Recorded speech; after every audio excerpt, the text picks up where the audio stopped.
वार्तांकन रोखठोक बातमी। सोलापूर शहरातील 70 फूट रोडवरील शिवकुमार ज्वेलर्स या सोन्याच्या दुकानात भरदिवसा बंदूक आणि चाकूचा धाक दाखवून 5.5 लाख रुपये किमतीचे सोन्याचे दागिने पळवल्याची खळबळजनक घटना घडली। शनिवार 13 जून रोजी सकाळी 11:30च्या सुमारास करड्या रंगाच्या एक्सेस दुचाकीवरून 3 अज्ञात चोरटे दुकानाबाहेर आले। यावेळी दुकानाचे मालक शिवकुमार सोनार यांचे भाऊ काउंटरवर बसले होते।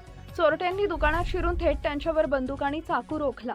या अचानक झालेल्या प्रसंगामुळे घाबरलेल्या त्यांनी प्रसंगवधान राखून जोरजोरात आरडाओरड केला आणि दुकानाच्या वरच्या मजल्यावर असलेल्या आपल्या घराकडे पळ ठोकला।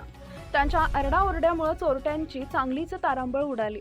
त्यांनी काउंटरमधील 4 तोळे वजनाचे सोन्याचे नेकलेस उचलले आणि गल्लीबोळानं पळ काढला।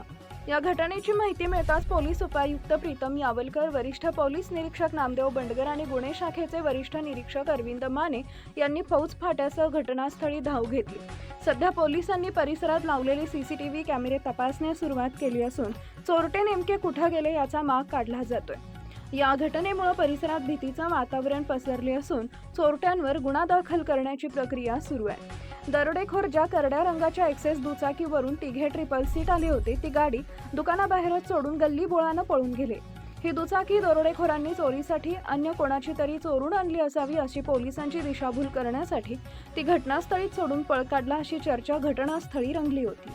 महाराष्ट्रातील महत्त्वाच्या आणि ताज्या बातम्या पाहण्यासाठी आमच्या जय हो न्यूज चॅनलला सबस्क्राइब करा आणि बेल आयकॉन प्रेस करा।